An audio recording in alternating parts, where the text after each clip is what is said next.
I wanted to talk about this because I've been mentioning the incoming recession here for a hot second. I just didn't have anywhere to really put this today where it made a whole hell of a lot of sense. What, do you want me to put this in the groomer section? That video is long enough as it is, but still, what do we got here? Well, in the face of an incoming recession, everybody knows it, okay? Economists who have been running the numbers already know it's here and we're just going to have to make the best of a bad situation. But no, we're not heading for a recession anymore because Janet Yellen, remember, head of the U.S. Treasury, she said, the U.S. economy shows no signs of heading towards a recession. You take your numbers and go fuck yourself, okay? Don't look at any other country around the world who is following similar economic policies, okay? And they're announcing that they're more than likely heading into recession too, but no. Us over here in the United States, totally isolated from what's going on. Don't worry about it, and we'll be talking about fertilizer, okay, in the next couple of months. Don't worry about it at all. Everything's going to be fine. And you know why they can go ahead and say that? Because they're redefining what it means to be a recession. Holy.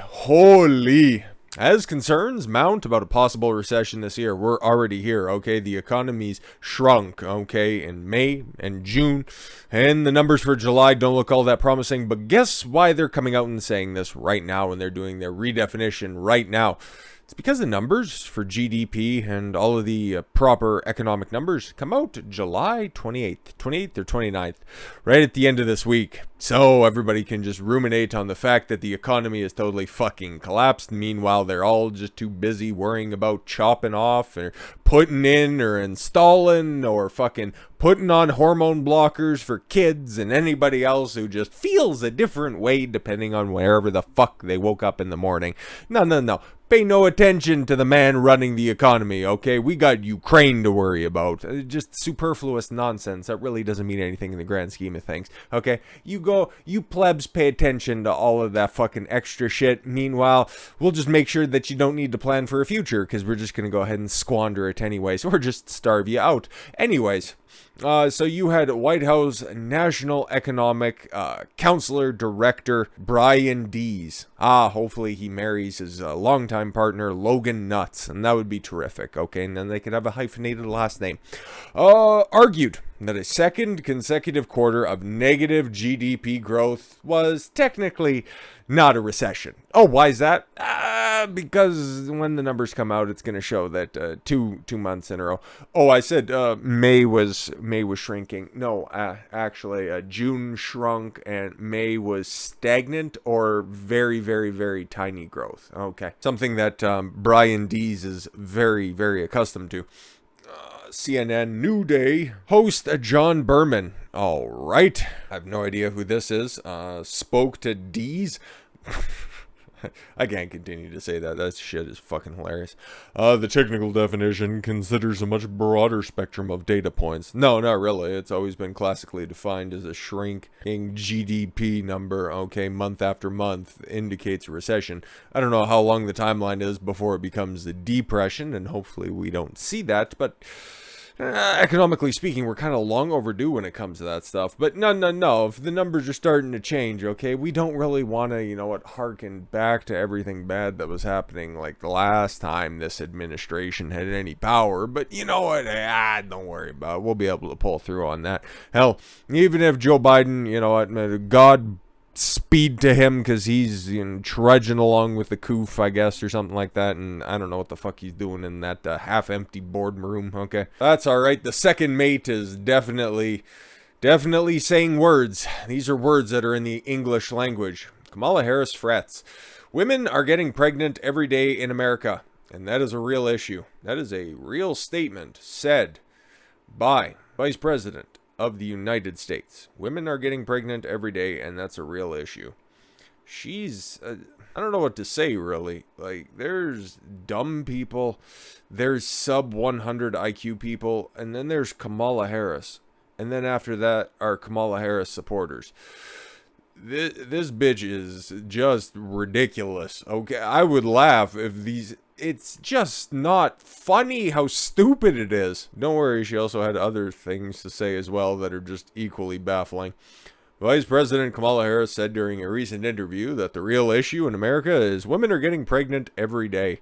Okay. Actually, you know what? The only way that that statement could be dumber is if she said birthing people are getting pregnant every day. Thank God, okay, because my head might have exploded if she said that, but I'm sure somebody will probably take umbrage with the fact that you said, actually, there are more than just women getting pregnant. But then again, you know, we got some Twitter statistics to go over here later. But regardless, Harris, who usually minces her words during speeches, said the right to abortion needs to be codified for folks who are at risk. Oh, there's the flowery, non-substantive language at play. After the court decision, yes, Dobbs overturning Roe v. Wade. How adorable. Progressive political host Brian Taylor Cohen. Okay, cool. Yeah, I've never heard of him, so it would make sense that he's a progressive political host.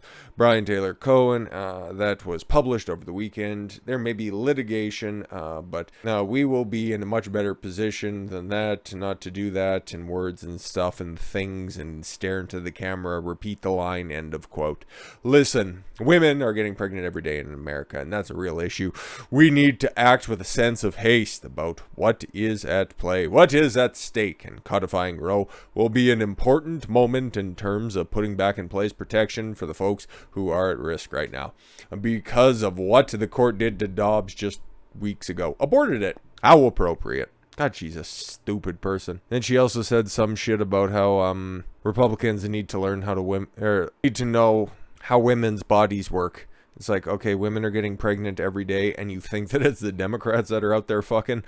Boy, you're just not smart at all. Anyways, let's get to the substance of this. Because over in Arizona, there were a couple of big old rallies. And actually one out there in Florida as well, which we're going to talk on as well. But it just goes to show you that the Republican Party is the America First Party. Not the catboy cum detective Nick Fuentes America First. We're talking about quality policies led by Trump and his affiliates, okay? Because his endorsements are overwhelmingly popular, and everybody else better get the fuck out of the way. Enough with these cooing calls of people who are like, oh, DeSantis would be better because he's just like Trump without all of the bloviation. You fucking retards, okay? It's not like I'll say it again.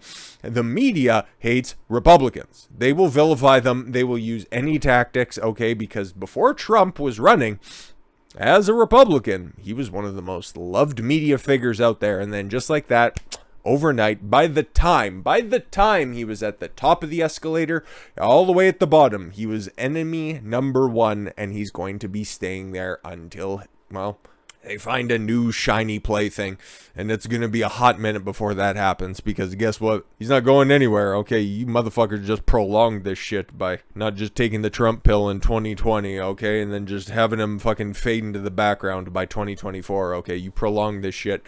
Mostly a ratings ploy, you think at this point, but you take a look at their ratings from these different networks and the fact that they just don't know what the fuck is going on here. Nobody's watching this shit. That's why you had to put those January 6th hearings, primetime slots, so that you could be like, yeah, Orange Man's real bad, and you guys liked that a couple of years ago, and it's like, where are you going? I know we have no substance here, but it's Orange Man on the TV. You guys used to like that, right?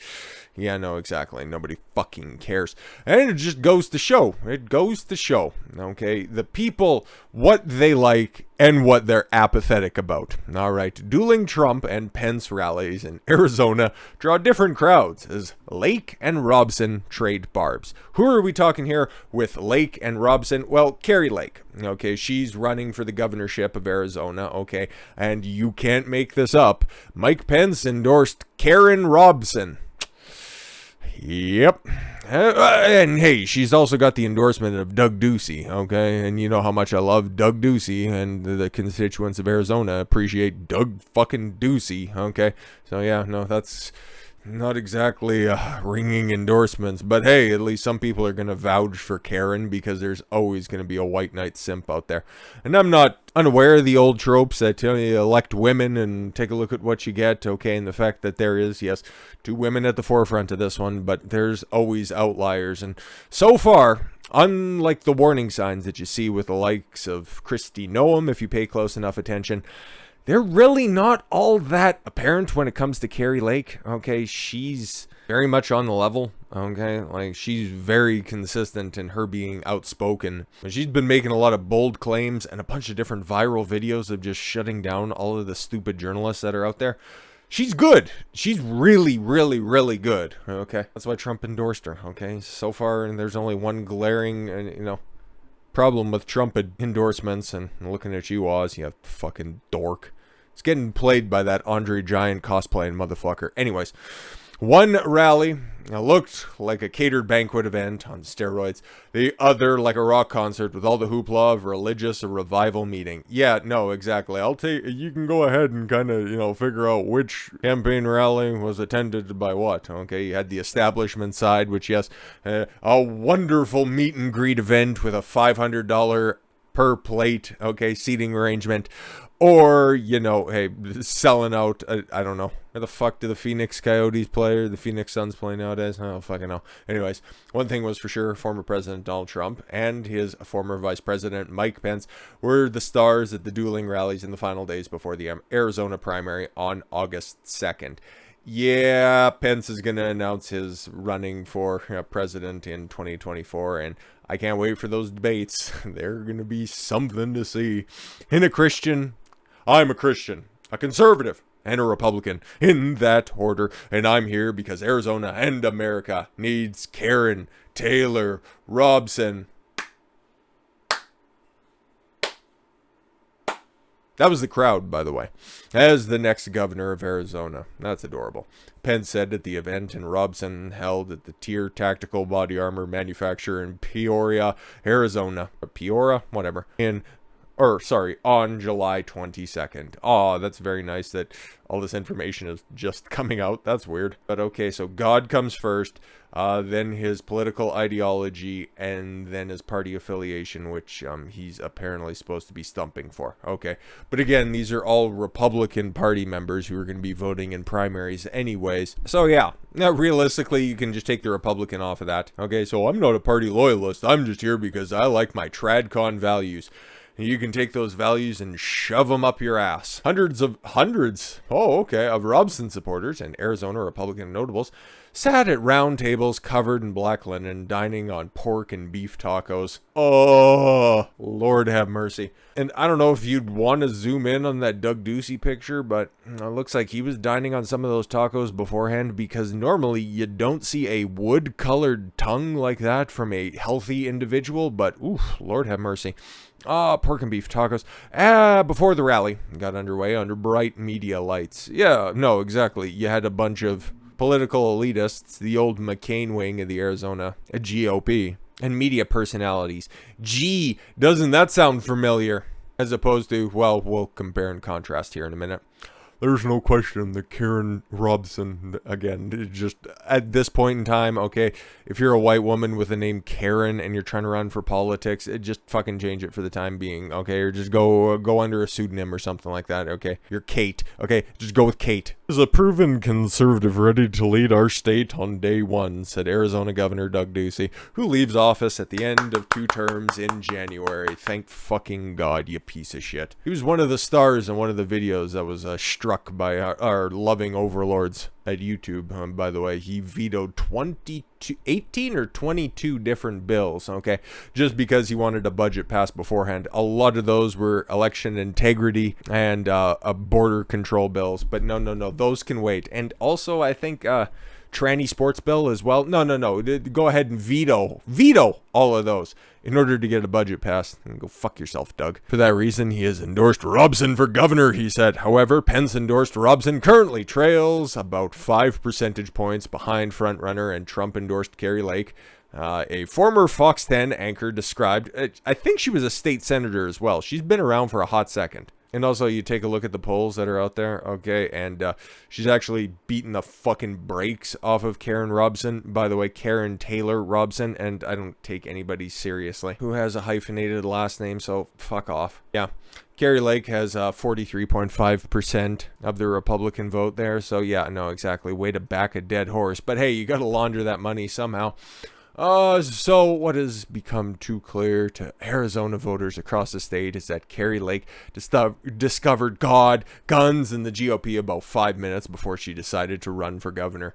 No, she has a pretty long and extensive record when it comes to the Republican Party, but hey man, whatever. Robson said to Laughter, yeah, no, exactly, the big flashing neon sign. You can't see it in the picture here, but again, doesn't she look like the lady who would definitely be asking to speak to the manager if she became your governor of Arizona? Okay then, let's compare and contrast that with the Save America rally where Trump attended, and Blake Masters, Arizona Senate candidate. I think he's already won the primary. Okay, he at least got the Trump endorsement. Okay, and that dude is based as a motherfucker, and he's going to be running against Chairman Mark, who, again, I did an entire breakdown on him, okay, during the 2020 presidential cycle, and that dude has more ties to China than the Biden family, so it's a little bit fucking sketchy, okay? He's Chairman Mark for a reason. But again, my wife was shot at a rally, so I hate guns in one of the few states that has an official gun. Like, what the fuck is wrong with you? But regardless, he'll be out. He'll lose because there's actually stiff competition. Somebody who doesn't piss off the general electorate in Arizona, because I don't know what the fuck is wrong with Martha McSally. She flew fucking fighter planes, but she can't convince anybody to vote for her. It's fucking weird. But regardless, okay, about 50 miles north from the, more than 4,000 Trump supporters filled the bleachers at the Findlay Toyota Center. Oh, isn't that the same place where the audit was being conducted? That's weird. For a Save America rally featuring the 45th president in Prescott Valley. For Donald Adams. Hey, good name, man. A lot of people think alike. Of East Mesa. It was the third Trump rally in a single fiscal year. Man, that dude, he needs to find a hobby. Christ on ice. Trump is the greatest president this country has ever had. Okay, I thank you all very much for the gift of it. No, I gotta continue. Adams told the Epoch Times, as far as I'm concerned, he's still the president. That's an insurrectionist talking right there. And doesn't that look like the face of somebody who's just gonna come and overthrow the government? Oh, fuck off. That current resident in the White House. That's a joke. Yeah, that's funny. A nonpartisan, Adams said he voted for Barack Obama in 2008. Yeah, no, exactly. Isn't that funny? Didn't he live in Arizona at the time? I would imagine so, right? Okay, and who was the Republican nominee in 2008? Wasn't that old John McCain? We gotta have change, oh, sorry, arms don't go up that high. We gotta have change, my friends. Fuck off. Before he switched to voting but you voted for Mitt Romney. Sorry about that. Second time, it was like Barack or Republican... Mitt Romney. I finally went with Romney, but he's a rhino. That's true. Hey man, it's just fucking shit time to be a conservative, okay? Canada was pretty much on autopilot, and I'm a big fan of Stephen Harper, and anybody who criticizes him can go fuck themselves because they don't understand. Anyways, I vote for who I think will do the best job. I voted for Ross Perot because he was a businessman. This dude is fucking based. Of course, big tell. Look at his... given name, okay? I vote for who I think will do the best job. Who cares if Lake was a Democrat? Adams said. She's doing election integrity. She wants to fix the border. The border wall without the feds. The evidence of voter fraud is that none of the... nobody will be able to deny it. Yeah, no, exactly. Trump was a Democrat too. Oh my god! Yeah, no, exactly. Who fucking cares at this point, okay? Because at one point in time, especially when Clinton adopted the entire Reagan platform, is like, well, that's a Democrat now. There were people, and Arizona's the exact same way, because you take a look at their voting history, it's like red, Clinton, red, Bush. Oh, I'm sorry, Barack, okay? Then I think they broke Romney in 2012, okay? And then, yeah, they went Trump, and then they went undecided. I'm here to support many local candidates who will make America great again. No, it's called Save America. Make America Great Again was in 2016. You've been to a lot of rallies, Don. You got to keep it straight here. I'm here because these folks want to keep the border closed. They want to protect education and protect our Second Amendment. Yeah, it's all very based. They check all the boxes. That's why I'm here. Hey, man. Regarding the smaller rally in Peoria, Mess said, I'm not surprised they would draw such a crowd after the state in which Ducey left our state. Yeah, no, exactly. Ducey's leadership has gotten us 2 United States senators who are Democrats. Oh, no, exactly. But hey, please tell me more about the virtues of Kirsten. I used to be a part of the Socialist Party, the Green Party, okay, and I staged a bathroom invasion at the university that I'm an ad hoc professor at, cinema. Yeah, no, exactly. You simp for Cat Timp's fucking boxwine aunt. I'd rather have her than Mitt Romney. Well, I'd rather have the clap than AIDS, but a Democrat Secretary of State. Oh, Katie fucking the Blob Hobbs, right. Democratic leader of education. Aren't they all? And a Democrat mayor in every major city. What's her nuts there? Lord have mercy. I did a video on the Phoenix one. I can't remember her name. It's Karen or Kate who's in charge of fucking Phoenix, and she's terrible anyways. Great leadership, Ducey. Yeah, no, exactly. It's because he's a rhino, too, and it looks like Mr. Mess is taking note of that. I haven't forgotten how he shut down our state during the coup. Anybody that Ducey endorses, I'm going the other way. Yep. Sean Calloway of Surprise, motherfucker, said he supports Trump in his 2022 endorsements in Arizona. Kari Lake, U.S. Senate candidate. Blake Masters, that lanky motherfucker who is crazy as shit, and I like him a lot. Arizona Secretary of State Mark Fincham. The name's familiar, okay. And Arizona Attorney General candidate Abe Haddam. Or Haddadem. I have no idea who that is, but God bless. Donald's awesome. Thanks, man. Appreciate it. Calloway said, hoping he would announce his candidacy for president in the 2024 election. Not before the elections are over, my guy. That's unfortunately how campaign finance works, okay? But I would imagine, I've revised this a whole bunch of times, okay? I'm not entirely sure how all this stuff works, but I would imagine, okay, after all the ballots are counted, whatever it is, November 8th, November 7th, it's something like that, okay?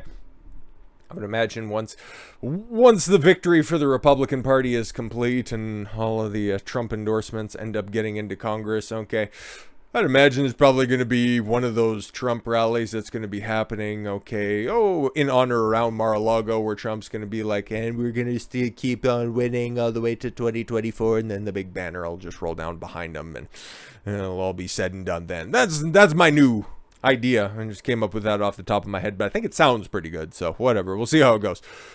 I hope so. Sorry. We're fighting to make some changes. Not as much as I'd like, but we're making some headway. I like Kari Lake. I'm going to vote for Jim Lamon. I think he's more genuine. I like Mark Fincham. I have no idea who John Lamon is. Please elaborate. Calloway said he expects an enormous turnout in the Arizona primary and thinks it will be one of the biggest primaries in state history. Yeah, no, exactly, because you have dueling endorsements of high-profile, active Republican candidates. So it would show that there's a thirst. And also you take a look at voter registration, okay, of actual living people this time around.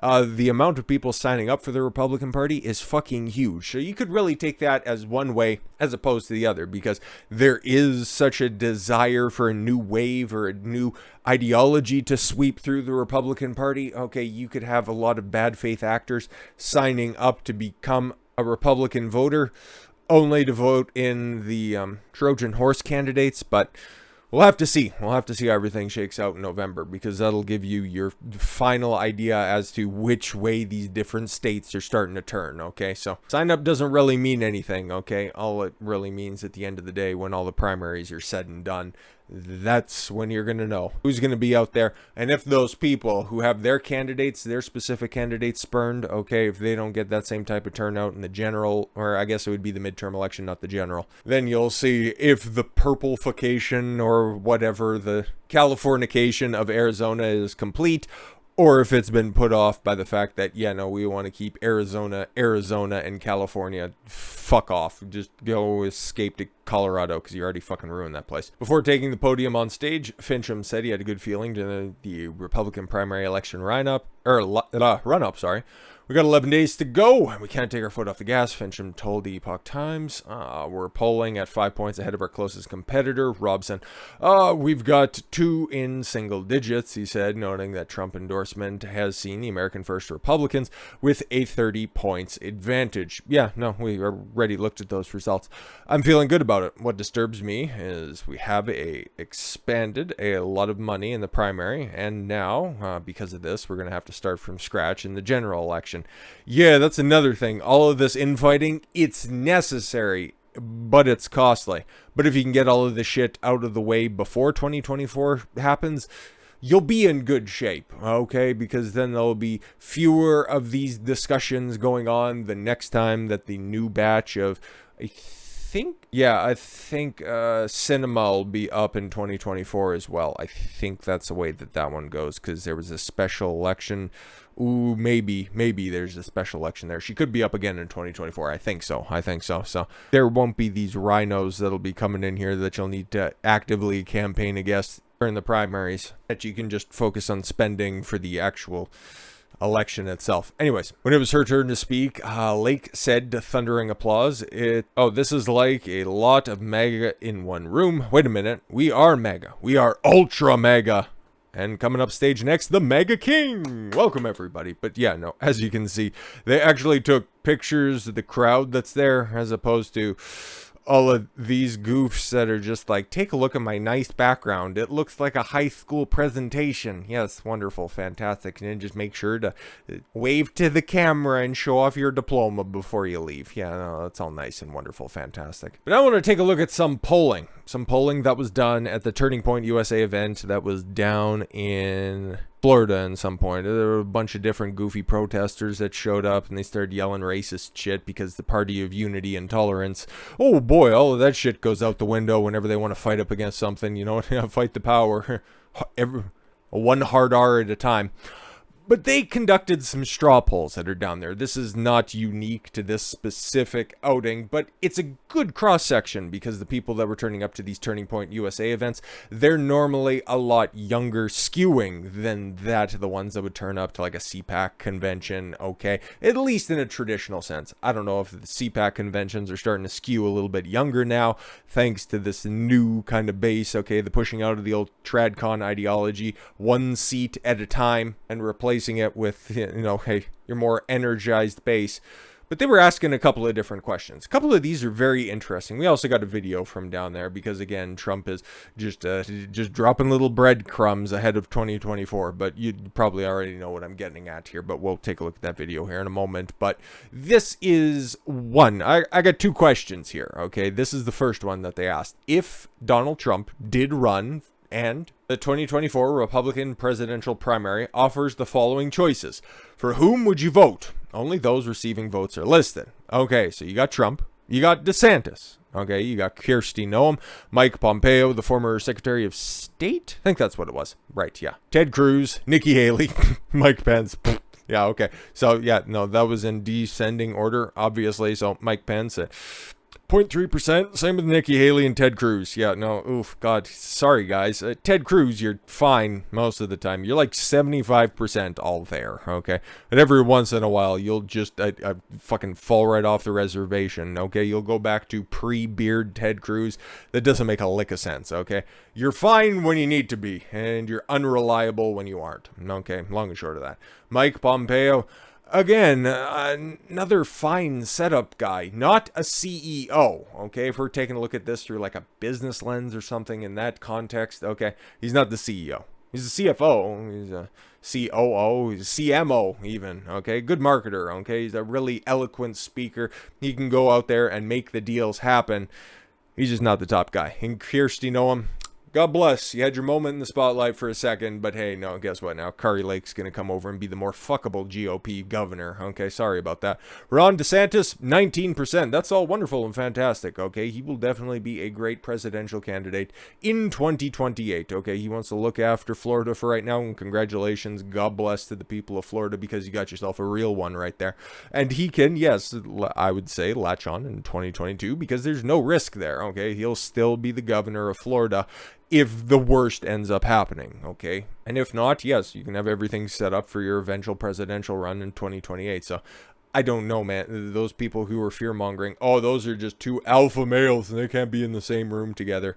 Those guys work together famously. Like, what the fuck is your problem? And then, yes, right up at the top, you already see the bar right there at 78.7% Donald Trump. So all of this fear-mongering, okay, all of these ideas that actually DeSantis should be the one running in 2024 because that's what the big thought leaders, okay, that's what the young, that's what the Gen Z and the older aged or younger aged millennials, sorry, a later generation millennials, that's what they want in their Republican Party. I don't know who the fuck you're asking, but the people who turned up, okay, the supporters, the ones who actually fucking matter, who go out there and make an effort to have their voices heard, they overwhelmingly want Trump. Okay, they want Trump at 4 out of 5 opportunities. That's not to say that hey man, the second most popular alternative's a bad one either. It's just as long as it's available, Trump's the option. Okay, and it's gonna be funny.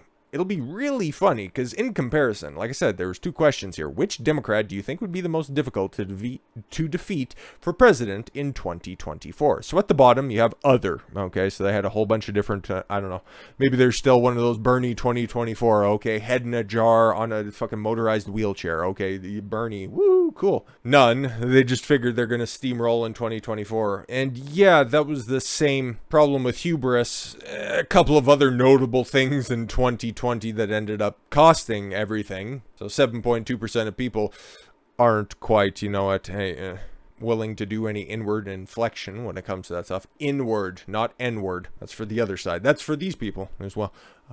At 0.3%, you have Jared Polis. That is the governor of Colorado, okay, with his anti-gun policies. It'll work really well. You can see how it's working right now. And Andrew Yang, fuck off. Roy Cooper. Nobody in North Carolina is happy with Roy Cooper. So fuck off. I think that's who that is, right? Yeah. Stacey Abrams. Yeah, she's still wandering out in the bush saying, I was robbed in 2018.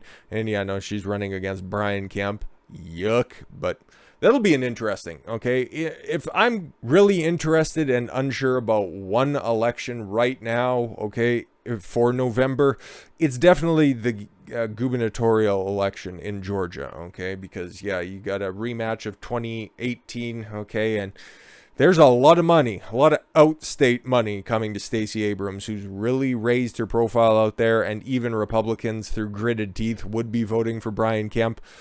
It'll be interesting. It'll be really interesting. Trump would have to put in some legwork in order to resuscitate his possibilities, but more on that as closer we get. Tulsi Gabbard, is she even a Democrat at this point? If she would just go ahead and leave the World Economic Forum, yeah, she endorses that shit, okay, and then get fucking right with God when it comes to, gun control shit. You know what? Hey, you'd look awfully good inside the Republican Party or the newly reformed Republican Party. Just saying.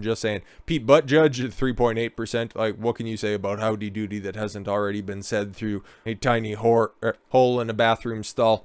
Joe Biden. Wow, we're only like halfway through this shit. But, okay, at 4.4%, yeah, Joe Biden running in 2024. Theoretically and metaphorically, it ain't fucking happening. AOC, 5.9%. Yeah, no, unless that's how many simps out there who are just going to be like, oh my God, her teeth really turn me on. And, oh my God, my dick's shaped like a carrot. And I could really see me running it in her face. And, oh my God, those fucking... I would never have to turn on my lights in my bedroom ever again because whenever she'd blink, it would just irradiate the room. It's so adorable. Fuck off.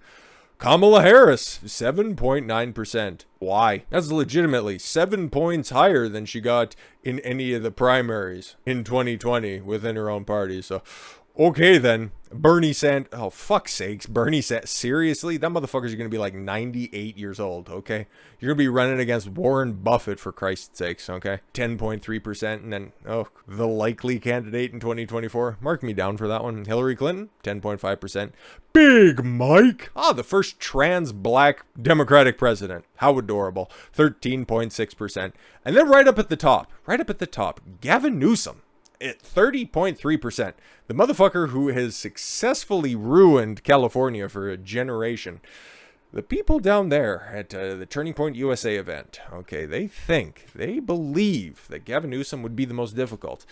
I would tend to agree. Of the high-profile Democrats that are currently out there active in the scene, I think so.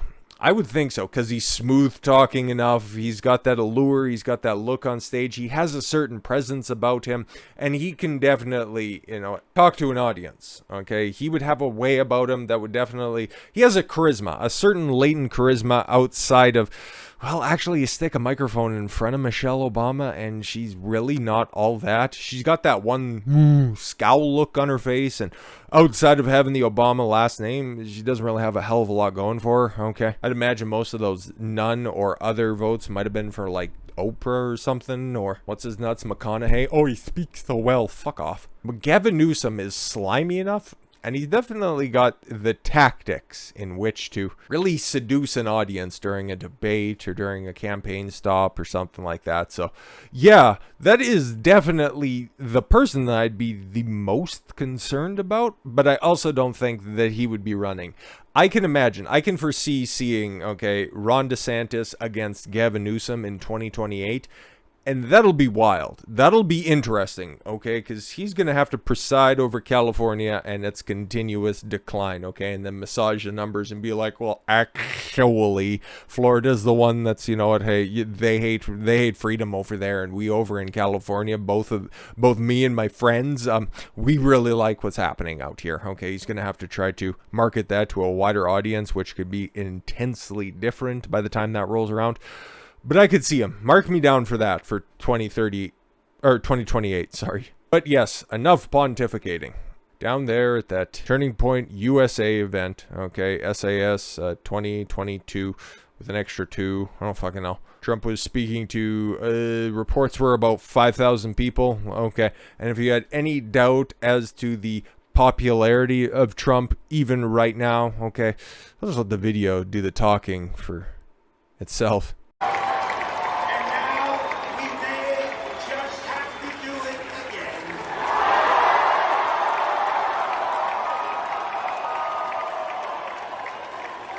The only thing he has to do now is just make it official, because he keeps dropping these little hints every once in a while. Whenever he's on a podcast or something, okay, whenever he's giving an interview, it's all like, can't announce it formally because of campaign finance laws, and, you know, they'll come after me.